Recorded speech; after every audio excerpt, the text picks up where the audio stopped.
Yo, what's up, guys? And today we're gonna be doing another thing.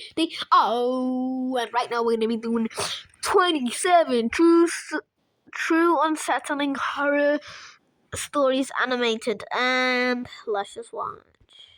Violet, make an image And for my I'll see presentation. that. Story 1. We're The probably gonna do GPS showed 4. 11:47 p.m. when I pulled up to 1247 Maple Street. I should have trusted my gut right then and there. The house sat back from it by overgrown hedges Okay, now I'm feeling scared. I don't really want to watch this because I'm alone at like 11:39 a.m. at midnight, and I'm scared, and I'm by myself. So let's just keep going. hadn't seen a trimmer in years. Every other house on that block had porch lights on except that one. It was crouched in sinister darkness. I grabbed the massive order from my basket. 6 large pizzas, breadsticks, wings, the works. The kind of order that made my rent money, so I couldn't afford to be picky about the time. Wait, why do you sound like a boy, but you're really a girl? Like, are you sick, or do you take drugs? Do you smoke or something? Cause like, you sound like a boy, but you're really a girl. Oh, just keep going. Just as I got out of my car, my phone buzzed with an updated delivery instruction. Use the side door. Knock 3 times. That should have been red flag number 2. He better give me a hefty tip. Oh, The side maybe door it's was because tucked between 2 dying shrubs, barely visible from the street. I don't understand. No, wait, I don't understand because the person who's telling it sounds like a boy, but I don't know what boy they're trying to say. But the person that's delivering and the girl that is, I uploaded the video, so you better see that. And it looks like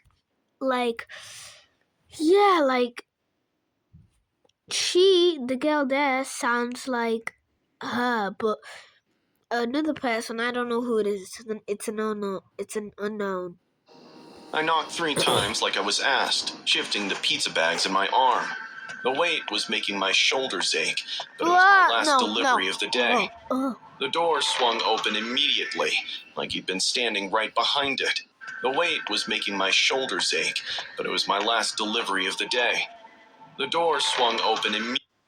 Oh my god,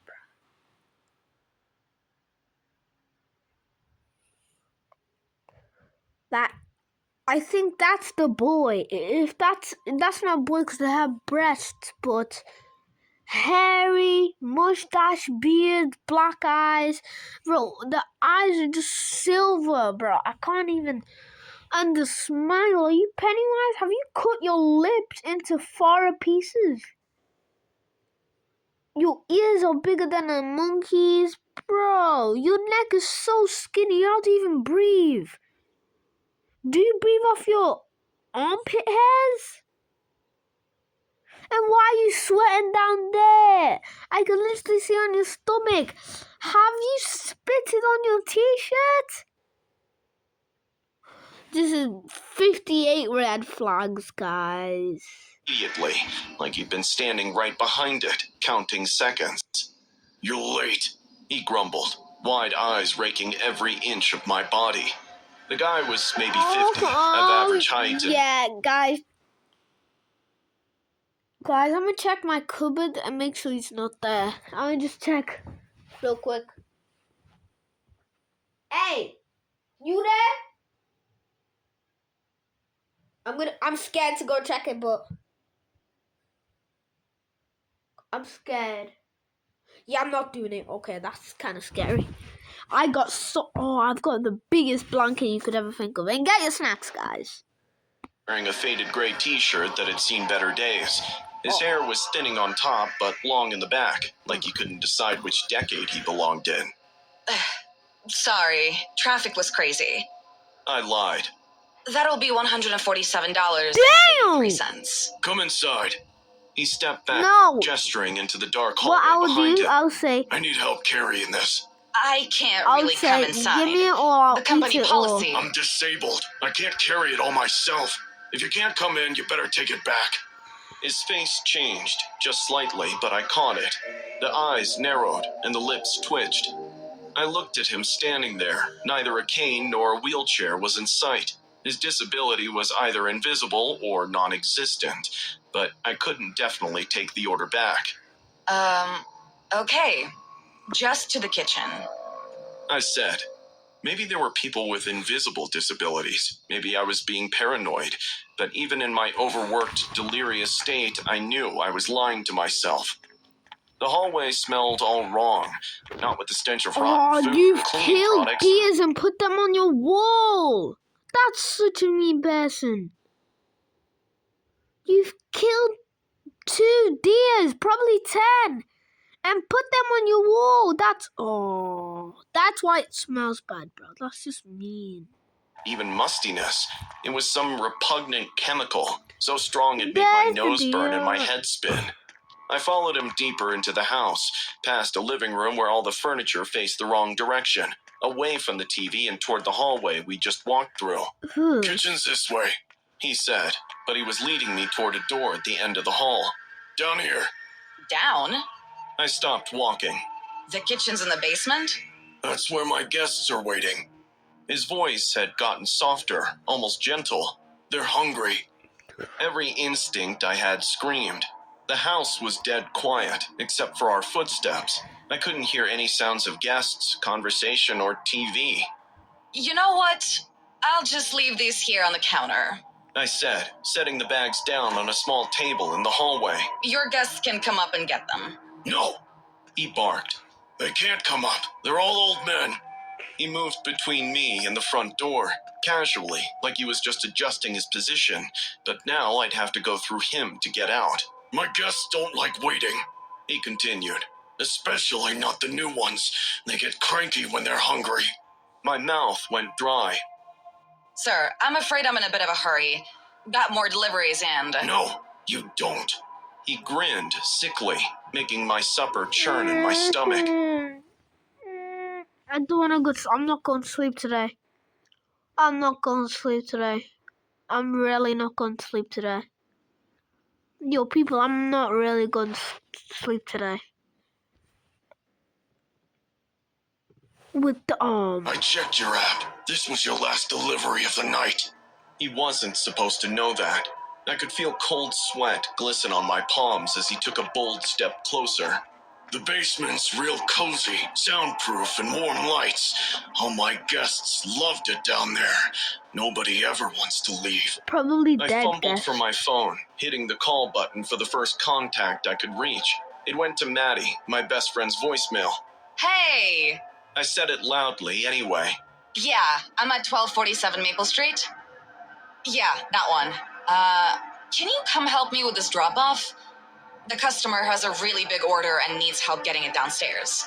The man's face went white. His eyes darted toward the front door, then back to me. There's a lot of food here. I continued into the phone. Yeah, I'm in the side door. Just come around the back. You'll see it right there. Hang up, he said quietly. What? Oh, okay, Jake.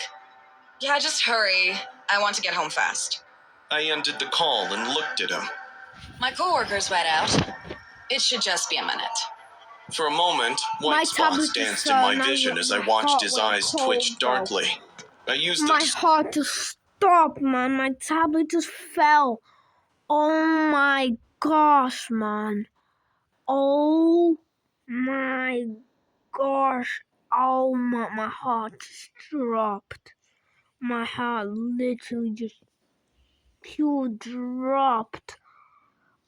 Oh my gosh. I was just checking around if he was gonna. Distraction to hurriedly walk past him, trying not to run and keeping my breathing steady. My hands were shaking so badly I could barely turn the door handle. We're waiting for the girl! What's taking so long? A sleazy voice boomed behind me. There were more footsteps. She had company. I had to let her go. He snapped. I made it to my car, threw it in reverse, and backed out of the driveway faster than I'd ever moved in my life. In my rearview mirror, as I drove away, I caught a glimpse of his garage. The door was partially open, and I could see plastic sheeting hanging from the ceiling and coiled rope on a workbench. My hands were still shaking when I called 911. The police reached the house, made a thorough investigation. The basement was soundproofed. There were zip ties, jars of chloroform stacked in the corner. They even found metal rings bolted into the walls and a handwritten sign that read "Guests" in neat block letters. It looked like a dark web torture room. The cops also found 3 driver's licenses in the kitchen drawer, all young women about 20 who'd gone missing over the past 2 years after their late-night deliveries. I keep thinking about that room, the plastic sheeting, and how he knew it was my last delivery. But mostly, I think about his smile when he said his guests never want to leave, because now I understand what he meant. Oh my gosh. Guys, if I was you, I'd not go to sleep today. I'm just too scared, bro. 30 is strange. You're too old for the seduction games, yet too young to quit. That's when I tried a local dating app recommended by a friend of mine. I matched with a 29-year-old girl named Claire. She was a brunette with big green eyes and a charming smile. We met at this charming, small cocktail bar down the block. At first, I assumed it would be awkward, like every previous date I'd been on. But Claire, well, let's just say she seemed different. When I got in, she was already waiting for me at the table, dressed in this cute red skirt paired with a white tank top. She smiled, and I smiled back. We hit it off instantly. She was smart and witty and made good jokes instead of boring small talk. And she listened. What more can a man ask for, right? After a couple of drinks, I asked if she wanted to return to my apartment. She did not hesitate. I live alone in a decent flat on the top floor with an open layout. When we entered, she complimented the artwork, lighting, and even my playlist. But then she glanced at my bookshelves, which were mostly empty other than a handful of books. You don't collect Labubu? The what? Labubu. Oh, the designer no. toys? No! Labubus are demonic, and this is a scary movie. So she has lots of Labubus, and she's gonna be them. Oh, okay. I'm not gonna waste it for you guys. You've never seen them? She got out her phone and showed me her wallpaper. It was of a wide-eyed, sharp-toothed small creature that resembled a hybrid between a rabbit and a goblin.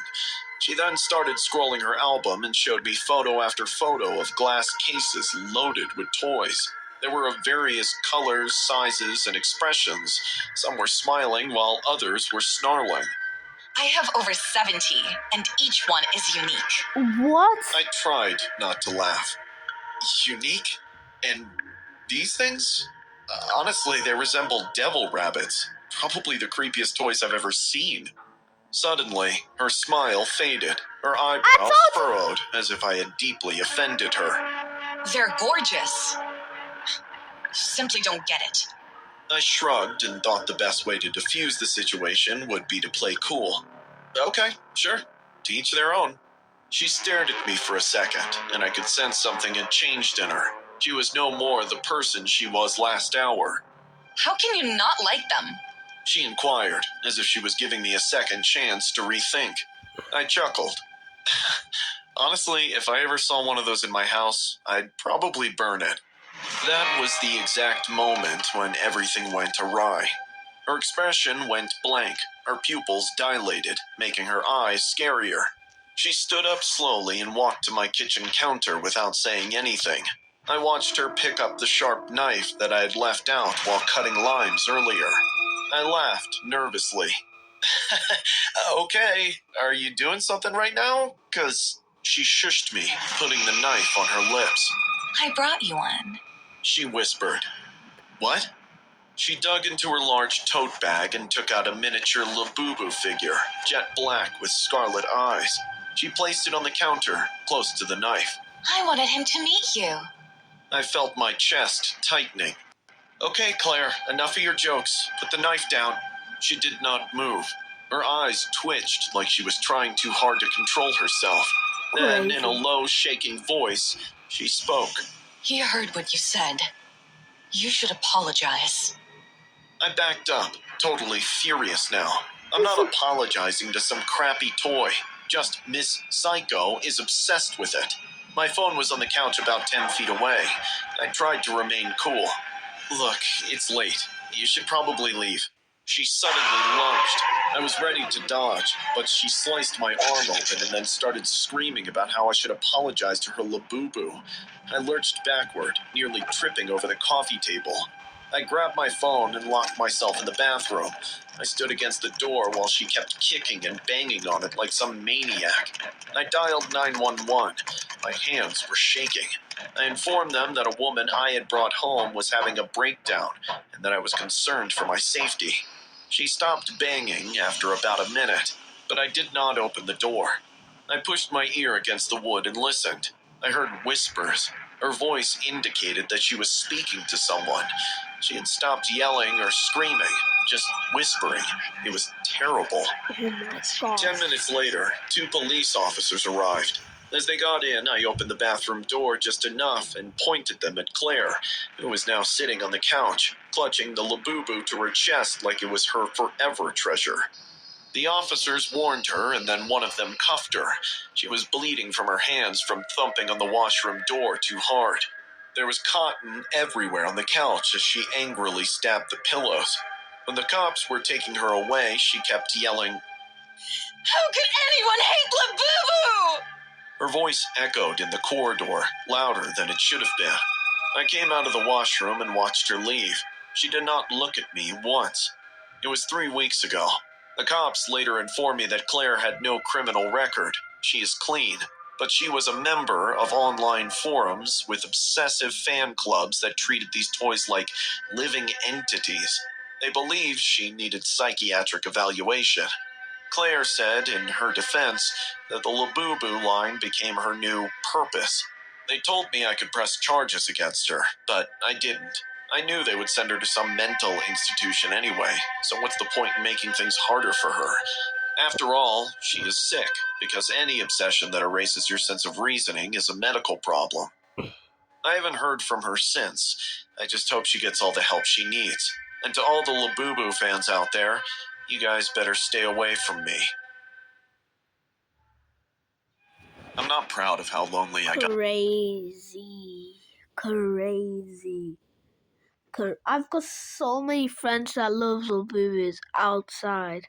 We've got Mia, Molly, Jonathan, Fabian, Jake, Jaden, Oscar, Mia. Oh, so much. Amelia, Kaylee, Eilena,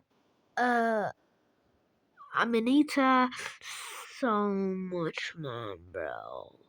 There's even money. Oh, so much. Oh, but I've got more friends, man. After my breakup, I'm 40 and work in tech. Let's just say I don't exactly light up a room. After the end of a 5-year relationship, I hit a pretty low place. That's when I downloaded Tinder. I used Tinder as a temporary distraction from serious relationships. And one day, I met Darla. She was 35 with red hair, kind eyes, and a smile that somehow made me feel seen. A little quirky, sure. She said she lived in an old farmhouse on the outskirts of town and cared for her paralyzed grandfather. Okay. She was funny, Let me honest, describe and her. She has a kind of a big jawline, like fat jawline. She has skinny arms, pale white, and violet hair. That's a type of girl you like. A 58-year-old. Okay. Nah, I'm not saying anything. And guys, this is what you should do to me. Go this and like and where's the subscribe? If you find subscribe, please. Really seemed interested. After a couple of casual dates, she invited me to stay over at her place. She said it would be nice to cook me something homemade, and she didn't like leaving her grandpa alone at night. I hesitated for a second, thinking how fast it was moving, but I was craving connection, so I agreed. The farmhouse was far into the woods. It looked old but cozy, surrounded by a rustic charm. She greeted me with a kiss and a warm smile, then showed me around. The living room was full of antiques. The kitchen smelled like herbs and raw meat. She said she was making stew, her grandfather's favorite. That's when I first noticed something strange. Big chunks of raw meat sitting out on the counter. No fridge, no ice. I asked if she was going to put them away. Nah, the doctor prescribed it that way. Grandpa's on a full meat diet, you know? As night came, the farmhouse grew eerily quiet. We sat on the couch and talked, but my eyes kept drifting to the hallway, to Grandpa's door. She said he was paralyzed, couldn't speak, and hadn't left his bed in years. But I never once heard him. No creaks, no coughs, nothing. At around 11, she got up, saying she needed to change her grandpa into sleeping clothes and give him his medicines. After she left, I started to feel bored, so I wandered around the house. I walked over to the basement door. Out of curiosity, I opened the door, and a wave of reeking odor hit me in the face. It smelled like something died down there. I grabbed my phone for light and started down the wooden stairs. As I descended, my knees started trembling. There were jars, dozens of them, filled with what looked like human parts. Fingers, eyeballs, and pieces of flesh floating in cloudy red fluid. There were crates stacked with bones. Some still had blood and skin on them. And hanging from the ceiling on rusted meat hooks were human torsos, cut open, ribs exposed. One still had a wedding ring on. I threw up right there. What the hell? Suddenly, I heard a sound upstairs. The bathroom door swung shut. I rushed up the stairs, locked the basement door again, and returned to the couch just in time. Darla smiled at me. Everything okay? I forced a grin. Yeah, just stretching my legs. My brain was screaming. I needed to get out, fast. But I noticed a deadbolt on the front door, and there was no key in sight. I didn't want to raise suspicion, so I told her I was worn out and asked if I could lie down. She agreed and led me down the hallway, right past her grandfather's room. The door of the room was open, and I saw this small window near the bed. The window was just large enough for me to climb through, which was likely my only escape route. She pointed me at the guest room across the hall.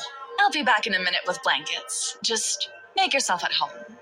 As soon as she left, I tiptoed into Grandpa's room. It was pitch black. I used my phone again, low brightness. He was lying in bed. His face was hidden behind a curtain hanging from the ceiling, like in hospitals. There were stacked up plates under his bed with flies buzzing on them. My blood curled, thinking I was in the same room with the cannibal. I kept my eyes on him and moved toward the window. It was old and stiff, but I managed to slide it open inch by inch without making much noise. I was almost done when I heard slow, raspy breathing coming from the bed. I froze. I looked back, and without warning, the man's head turned. It snapped to the side like a doll. His eyes opened wide, and I swear... Oh my gosh. Oh my... I swear on my life, he smiled. Not a soft smile, a grotesque, crooked grin that stretched too far. His teeth were sharp and filthy, like they'd grown past what was human. I panicked and climbed out the window, scraping my arm on the way down. I didn't stop to look back. I just ran through the woods until I hit the main road. I hitchhiked to a gas station, from where I called the cops. They went back to the house that night. Here's the part I still don't understand. When they got there, the house was empty. Darla, Grandpa, and the horror in that basement were all gone. They said the place hadn't been lived in for years. They showed me property records. The last listed owner was a man named Roy Miller, a butcher. He had been paralyzed after a farm accident in the late 90s. He died in 2003. And Darla? There was no record of anyone with that name connected to the property. No license, no social, nothing. I check the news every week for stories about missing men, and I can't use dating apps anymore.